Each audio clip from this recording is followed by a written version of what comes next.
সবটাই বলেছেন বাবু। তাও আমি বলছি যে কালকে যখন আমরা ওখানে উপরে মিটিং করি, আমাদের 28শে জানুয়ারি একটি প্রস্তাবিত সেমিনারের জন্য, সাংবাদিকদের সেমিনারের জন্য, মিটিং শেষ হওয়ার পর চা খাওয়ার পর আমরা হঠাৎ করে দেখতে পেলাম আমাদের কেউ কেউ বেরোবার চেষ্টা করছে, কিন্তু বেরোতে পারছে না। দরজা বাইরে থেকে বন্ধ। দরজা কেন বাইরে থেকে বন্ধ? অনেকক্ষণ আমরা ধাক্কাধাক্কি করলাম, বুঝলাম যে প্রথমে ভাবলাম যে হয়তো কোনো না কোনো কারণে এটা লেগে গেছে দরজা। তারপর আমরা ফোন করতে থাকলাম নিচে যারা প্রেস ক্লাবের কেয়ারটেকার আছে তাদের কাছে, কন্টিনিউয়াস ফোন, কোনো উত্তর নেই। জানলা দিয়ে গলা বাড়িয়ে ডাকার চেষ্টা করলাম, কোনো আওয়াজ নেই। এখানে প্রায় 7-8 জন সম্পাদক বসেছিলাম আমার উপরে, সঙ্গে ছিল কিছু সাংবাদিক। ফলে স্বাভাবিকভাবেই একটা সময় একটা হলো যে কি ব্যাপার, দরজা কেন খুলছে না। তারপর খুব জোরে আমরা এরকম ধাক্কা দিলাম, ধাক্কা দেওয়ার সঙ্গে সঙ্গে দরজাটা খুলে গেল। খুলে যাওয়ার পর আমরা দেখলাম যেটাতে তালা মেরে দেওয়া হয়েছে, বাইরে থেকে তালা মেরে দেওয়া হয়েছে। প্রশ্ন হচ্ছে যে কিছু সম্পাদক, কিছু সাংবাদিক বাইরে প্রেস ক্লাবের 3 তলায় মিটিং করছে, অথচ বাইরে থেকে তালা মেরে দেওয়া হবে। এটা স্বাভাবিকভাবেই আমাদের রিজেন্টেড করে, ক্ষুব্ধ করে দেয়। আমরা নিচে নেমে আসি, নিচে নেমে এসে যারা কেয়ারটেকার তারা দেখলাম ওখানে বসে গল্প করছে। আমরা জিজ্ঞেস করলাম কে তালা মেরেছে, বললো ওরা আমরা তো ভুলে তালা মেরে দিয়েছি। ভুলে কি করে তালা মারবে? আমরা সবাই এখানে 3 তলার মধ্যে প্রেস ক্লাব এমনি কোনো একটা প্রহিবিটেড জায়গা নয় যে কেউ বেরিয়ে যাওয়ার সঙ্গে সঙ্গে তালা মারতে হবে। আর যদি তারা মেরেও থাকে কেন চেক করলো না? একজনও থাকতে পারে উপরে। সেই সময় প্রেস ক্লাবের নিচের তলায় একটি অন্য একটি সংস্থার একটি সভা চলছিল। এদের মধ্যে থেকেও কেউ টয়লেট ব্যবহার করবার জন্য উপরে যেতে পারে। আর আমরা এতজন মানুষ উপরে ছিলাম, আমরা বসে চা খেলাম, অথচ যারা নিচের যারা কাজ করছে কেয়ারটেকার, তাদের এটুকু মনে হলো না যে এটা চেক করে তারপর তালা দেওয়া উচিত। তারা তালা মেরে দিল।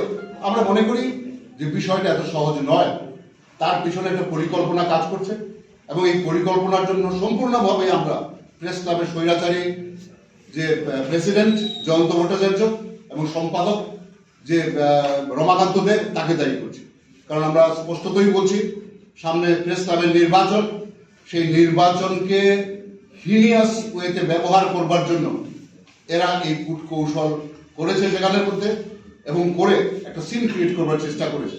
এবং সবচেয়ে আশ্চর্যের ব্যাপার, আমরা দরজা ধাক্কা দিয়ে দরজা খুলে যখন বেরিয়ে এলাম, স্বাভাবিকভাবে দরজা জোরে ধাক্কা দিলে ছিটকানিটা ভেঙে যাবে, এবং প্লাস্টারের মধ্যে যেহেতু মাথা ঢোকানো, সেহেতু প্লাস্টারের ওই জায়গাটা ভেঙে গেছে।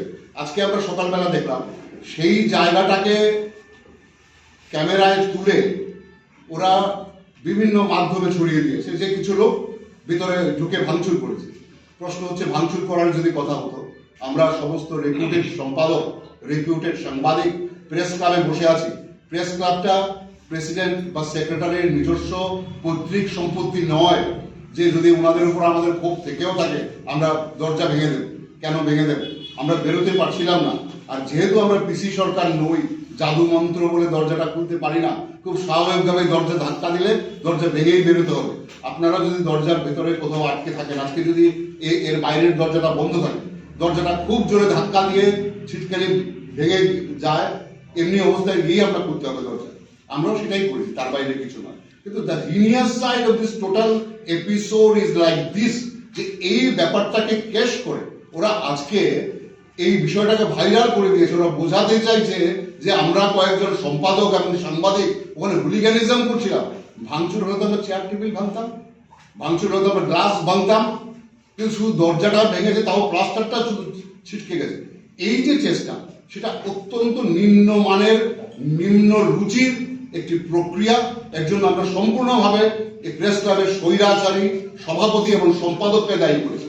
এটা প্রেস ক্লাব, আমাদের ক্লাব, আমরা এর প্রত্যেকেই এর মেম্বার, আমরা এর মধ্যে যাব।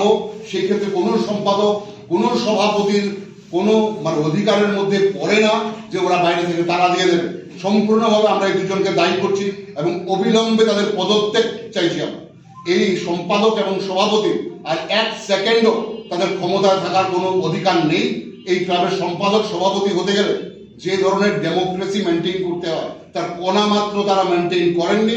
তাই অবিলম্বে তাদের পদত্যাগ করা উচিত।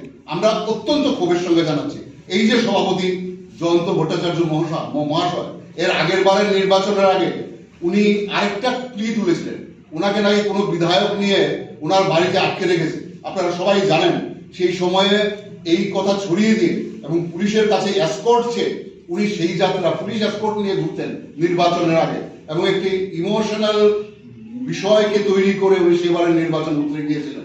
এবারের নির্বাচনের আগে উনি অন্য চালাকি খেলছেন। উনি অত্যন্ত ধূর্তভাবে সাংবাদিকের সঙ্গে অত্যন্ত নিম্নরুচির ব্যবহার করেছেন। এরা দুজন, আমাদের কাছে এদেরকে নিন্দা করবার কোনো ভাষা নেই। আমরা নিন্দা করবার আগে বলতে চাই আপনারা ইমিডিয়েটলি পদত্যাগ করবেন, কারণ ওনারা আমাদের কারণ দর্শাবার নোটিশ পাঠিয়েছে। সবচেয়ে বড় কথা, এই ঘটনার পর একবারের জন্য তারা ফোন করে ঘটনাটা কি হয়েছে তা জানবার প্রয়োজন বোধ করেননি। আমরা সবাই প্রেস ক্লাবের মেম্বার, আমাদের মধ্যে কোনো ডিভিশন নেই।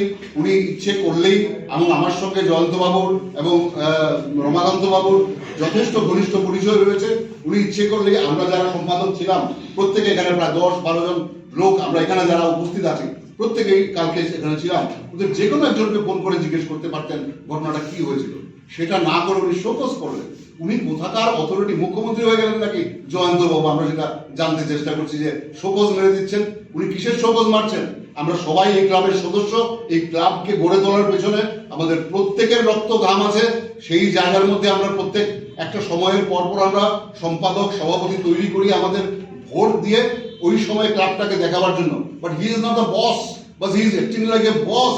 It's a very very tyrannic attitude. We condemn it. আমরা অ্যাসেম্বলি অফ জার্নালিস্টের পক্ষ থেকে শুধু নয়, ব্যক্তিগত তরফ থেকে এই ঘটনার তীব্র নিন্দা জানাচ্ছি এবং অবিলম্বে তাদের পদত্যাগ চাইছি।